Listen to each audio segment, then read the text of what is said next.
James! Mary? Oh, Maria, it's you. I thought you were... Sorry. Anyway, I'm glad you're alive. Anyway? What do you mean, anyway? I was almost killed back there! Why didn't you try to save me? All you care about is that dead wife of yours! I've never been so scared in my whole life!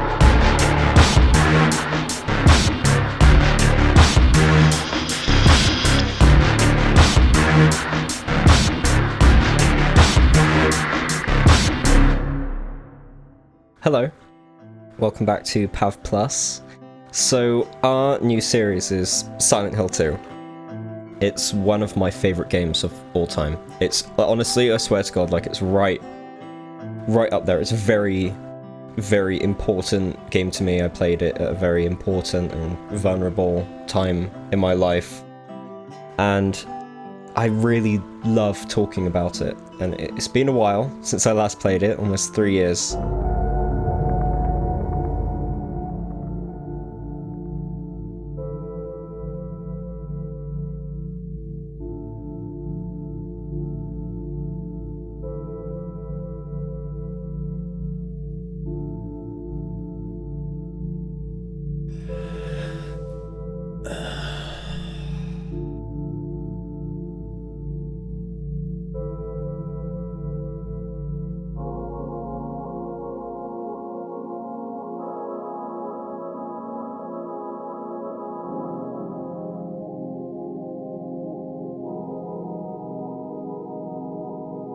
Mary, could you really be in this town? Okay, so, we are now in the game, in the, controlling, what would you call this? The movement. I was trying to think of, like, what a pretentious, like, non-video gamer word for it would be, but I guess there isn't really. So, here, we have a funky, like, alien-looking guy with what looks like Sanskrit or what language do original Jewish people use? Like the OG Jewish people? Yeah, this bathroom in particular, like all of the zones are very well detailed, but I think this bathroom is a great start to the game. There's so much to look at.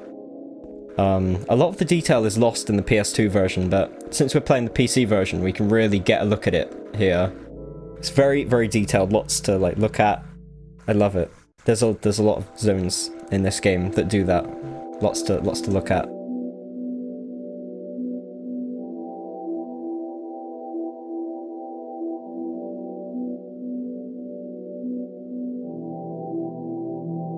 In my restless dreams, I see that town, Silent Hill.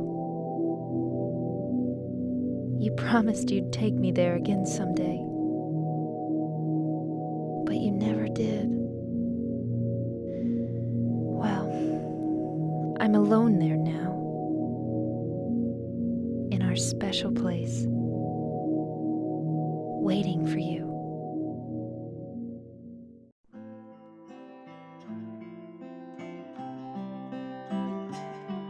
I got a letter. The name on the envelope said, Mary. My wife's name. It's ridiculous. Couldn't possibly be true. That's what I keep telling myself. A dead person can't write a letter. Mary died of that damn disease I love the 3 guitar years ago. in this cutscene. So then, why am I So looking good. for her? Our special place. What could she mean?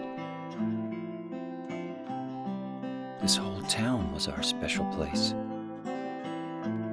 Does she mean the park on the lake? We spent the whole day there. Just the two of us, staring at the water. Could Mary really be there? Is she really alive? Waiting for me?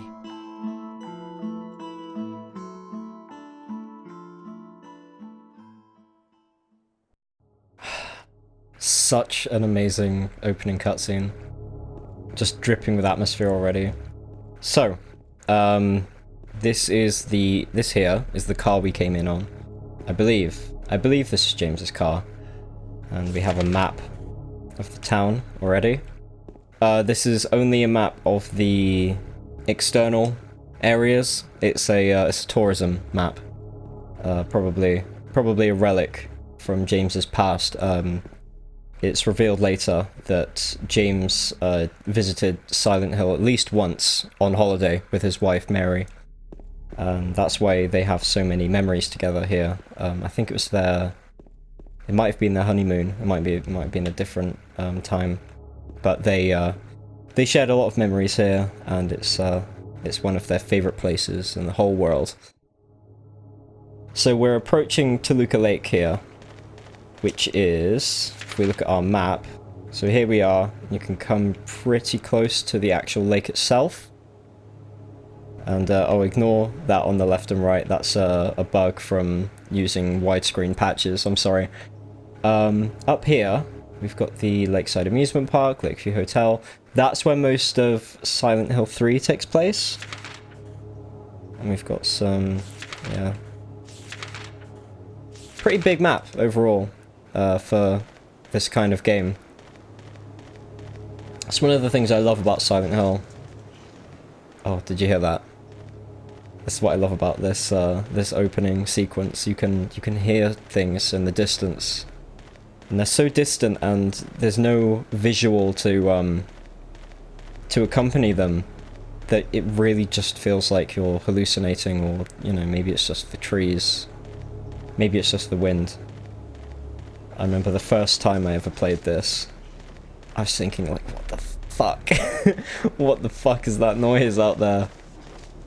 And they sound like they're getting closer, but if you're using stereo audio with headphones, you can tell that they're just on the left and right, like just out of view, just off the beaten path where you can't see it because of the fog.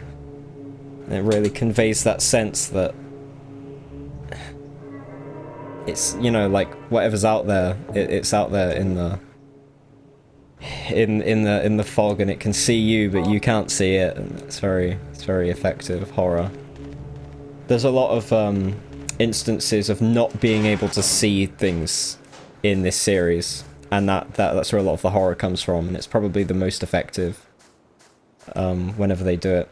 Is like, the monsters in this game are obviously excellent, they're very psychological and have a lot of symbolism, but the unseen horror is probably my favorite type.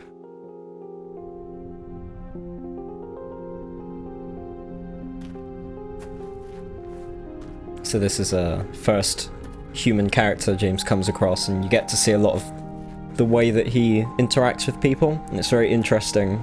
He seems very awkward and almost like on the spectrum. I'm sorry. I No, was it's just... okay. I didn't mean to scare you. I'm kind of lost. Lost? Yeah. I'm looking for Silent Hill. Is this the right way? Yeah. It's hard to see with this fog, but there's only the one road. You can't miss it. Thanks. But Yes? I think you'd better stay away. This town, there's something wrong with it. It's kind of hard to explain, but Is it dangerous? maybe. And it's not just the fog either. Okay, It's... I got it. I'll be careful. I'm not lying. No, I believe you. It's just... I guess I really don't care. if it's dangerous or not. I'm going to town either way. But why? I'm looking for someone. Who is it? Someone very important to me. I'd do anything if I could be with her again. Me too. I'm looking for my mama. I mean my mother. It's been so long since I've seen her. I thought my father and brother were here, but I can't find them either. I'm sorry. It's not your problem. I hope you find them. Yeah, you too. So you can kind of see what I meant there about James's interaction with people, where he seems very awkward and almost as if he has a bit of trouble relating to people or conveying his intentions or feelings to them effectively. It reminds me of me, actually, the way I talk to people sometimes. So that's kind of what makes him so relatable as a character. Most men in games are very, very strong, you know, very manly and tough, confident, sexy, you know. And me being someone who isn't any of those things, it's refreshing to see a character who doesn't conform to any of those archetypes. Someone who's very normal and struggles a lot with daily life. It seems like he doesn't like socializing. It seems like he never knows the right thing to say, and his wife's death probably didn't help, but it seems like it's always been an issue with him. And the voice actor for James, Guy Seehey, did an excellent job, I think, of portraying this very bewildered, reticent, like uncomfortable man in an environment that he doesn't want to be in, but he's driven by his determination and his need to see his wife again. It's very, very strong off the bat. Silent Hill Ranch. Now this is this is interesting, this sign, because in the HD edition on the PS3, it's in Comic Sans, because they had to they had to upscale it, right, to 1024 from the original like 256 or whatever. So so instead of using the regular Gothic style font, instead they used a Comic Sans, sans serif type, which is really silly decision. I can probably show a screenshot here, but it looks absolutely horrendous. This is it's one of the reasons why every time someone tells me they want to play Silent Hill, and they're like, well, I can't be bothered to get the PC enhanced edition. I don't have a PS2 anymore, and I'm not going to get one. I can't emulate it because it doesn't look good. And I don't want to play it on the original hardware because it looks old now. I'm just going to play the PS3 edition. Every single time I say, please, if you actually want to experience Silent Hill, please just play the Xbox version, play the PS2 version, PC enhanced edition, any of them, or like even just watch a silent playthrough. But please, for the love of God, don't play the remaster on the PS3. It does so many things wrong, and it changes the artistic decisions to such an extent that I feel that it subtracts significantly from the overall experience. What's that say? Silent Hill Farms. That's cute. You can tell that this place is very rural. It's very out there, out in the middle of nowhere, which I like. It's got that kind of Stephen King Maine kind of vibe. where you can really tell it's, you know, out in the greenery. It's just this kind of isolated small town. Flowers. Celebrating 70 years of flowers. Just in general. And there we go, first aid kit. So exploring is, I'd say, definitely is like a borderline mandatory. It helps a lot later on when you need items. I just came from here, I think. But yeah, this PC edition is shaping up to be really strong. I'll leave a link to it in the description. The people who work on this this package really have put everything they've got into it. They have a lot of modders and people with experience in like indie game development and stuff like that working on it, and it's you can really tell that they're just putting all of their hardest work into maintaining this game and making sure that the experience is as accessible as possible to a wide audience. Because Konami sure as hell isn't interested in maintaining this game. So leave it to the fans, right? But they're doing an amazing job. They're actually gonna bring soft shadows into this game relatively soon, which I'm happy about. They struggled with it for a long time. But I saw an update video relatively recently. Or a picture, there's a picture on Twitter where they had soft shadows and I was like, oh my god, it's just like the PS2. So for now, on this version of the game, I have shadows turned off.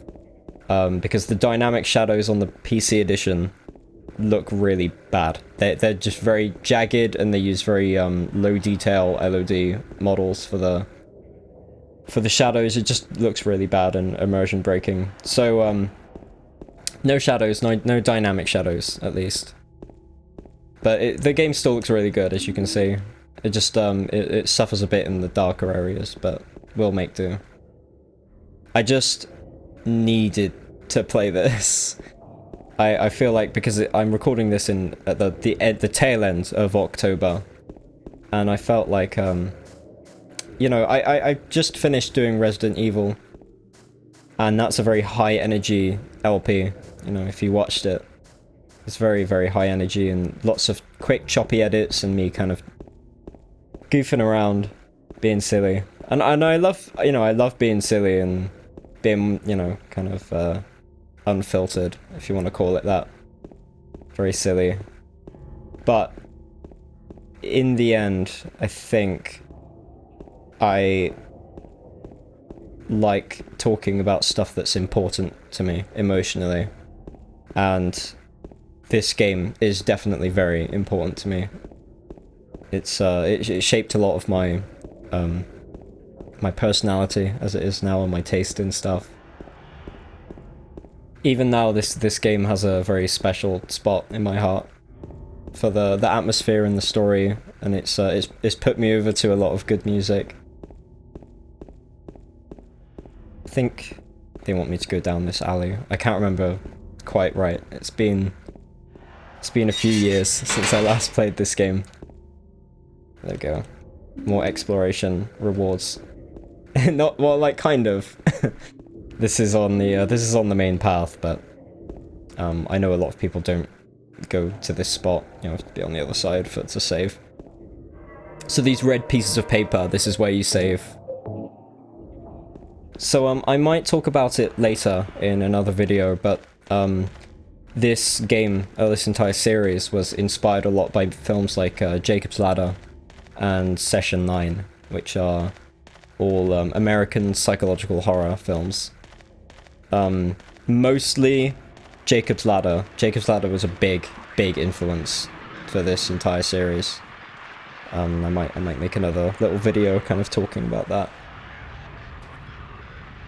I just want this to be, you know, maybe if you haven't played this game before, this might be a nice way to experience the game if you don't have the time to play it yourself, and maybe if you find a silent playthrough a bit dry.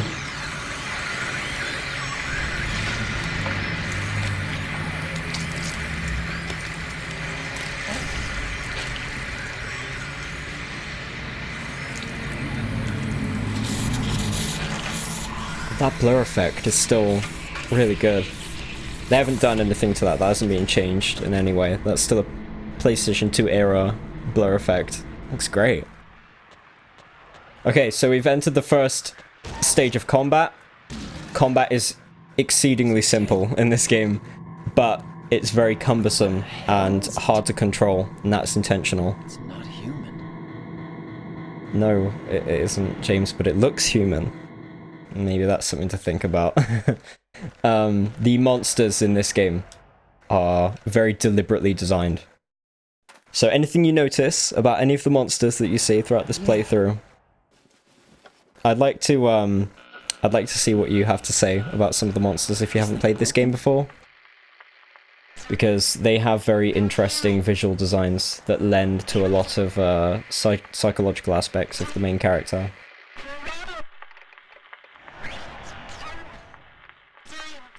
What the? I'd better take it anyway. I might need it. This voice actor, Guy Seehee, who plays James, I am really fond of him. He's a really sweet guy, but also he is not a professionally trained voice actor. I believe he said in a few interviews now that he only did a few productions in high school for his theatre classes. But he came in to the Konami offices to have his, I think it was his daughter, audition for another game. Or it might have been Silent Hill 2. And when they saw Guy and saw like his, and they heard his voice, I'm probably remembering this story wrong, but I believe they just said like, we need this guy, he's very, Guy. We need him, because he's, you know, his voice is so unique, and he has this kind of, even when he's just talking normally, he has this very melancholy quality to his voice. And I think it's really interesting and soothing to listen to. He's got a very soothing voice. Did I just... Okay, no I didn't. I thought it just came from this way. Is that an item? No, it isn't. Okay, I'm stupid. But yeah, he has a very particular quality about his voice that's very distinct, and I don't think you could ever replace him with anybody else in the industry. Nobody does it like Guy. And there's proof for that now, because in the definitive edition, remastered edition for PS3, Troy Baker had a crack at doing James Sunderland, and he wasn't very good. Obviously Troy Baker's like a very accomplished, successful, talented voice actor, and he's great in other stuff. He just can't do a role like James. He's too cinematic. He's a very Hollywood type of actor.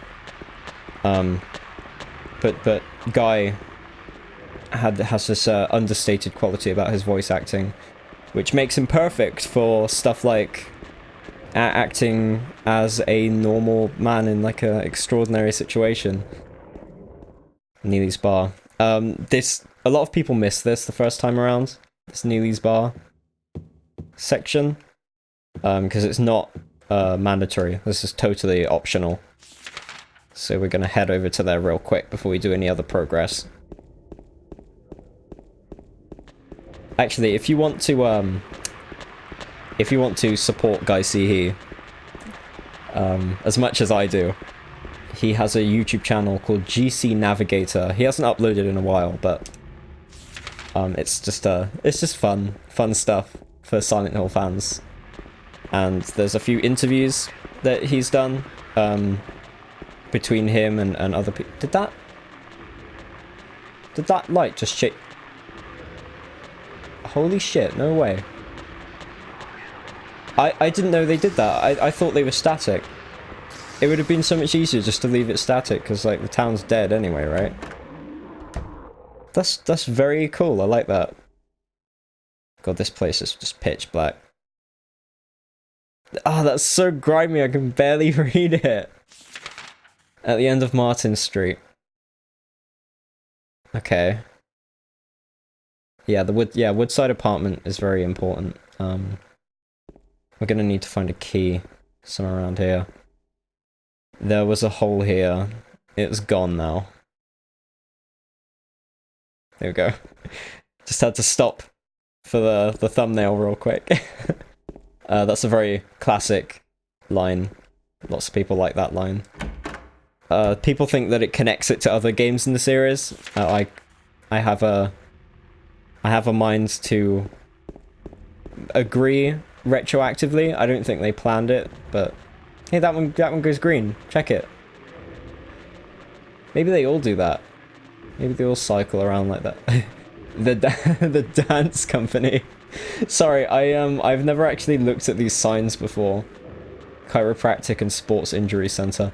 There's a lot of weird detail on these buildings. Like every building has like a purpose. And a lot of them have signs telling you actually what those buildings used to be. It helps a lot in kind of piecing together what this town, what it used to, what it probably would have been like to live in this town back when it was still operational. Another thing that you kind of have to wonder about this town is about the fences you see all over the place, and whether they were actually there in the town's lifetime, or if they're part of the supernatural aspect. Because they don't look natural. The way they're placed, they're blocking off whole regions of the town, which would make you think that they're supernatural.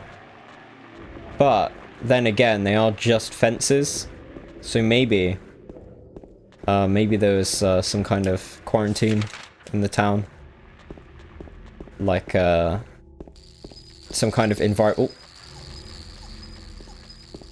That was an Anna Oak moment right there. That noise, that noise you can hear. This is part of Akira Yamaoka, who did the sound design for this game. Very interesting choice of sound effects a lot of the time. That noise is a cockroach. And I know it sounds like a dog. It sounds like a sick dog on a bicycle wheel turning around. But it's a cockroach, trust me. There it is. I'm gonna have to freeze frame that because it went by so fast. But there's a cockroach around here and that's what's making the noise. There it is. I'm chasing it. Squish. Crushed it. Oh, I'm sorry. Oh my Jesus. First effective scare. So, something interesting. These bodies, every dead body you will see in this game, every single one is James. Every single one. There's a lot of ways you could interpret that. So, I won't say anything explicit, I don't want to. So, I'd like to see what you guys think about that again. In the comments, maybe. I get a bit sad sometimes when I think about the fact that some people haven't played this game just because it's big J's, just because this game's like quite inaccessible today. Thanks to Konami again. I want people to experience this game because it is like, it was important to me, but I understand that this game could be very important to a lot of people. And I don't want people to miss out on this experience just because, it's hard to get a hold of now. Like, getting the PC version running is very difficult, if you're not, like, particularly PC or, like, mod savvy, it's hard to get this game set up, and for a lot of people, that it's just one too many steps just to start playing a game. Because you have to download the game and then install it, and then you have to, download, like, 5 or 6 different like zip files with packages in them, and oh my god, it's just a whole bunch of crap that's like it's amazing that these people have done so much work to preserve this game, but for a lot of people it's just too much, you know. There's only so much you can ask of like an average player, because, you know, time is precious, and if you haven't already played this game, there's no way of knowing if it's worth it, you know. So we've made it to the Woodside Apartments, and this is the first. I know this is like incredibly cringy, but I call them dungeons.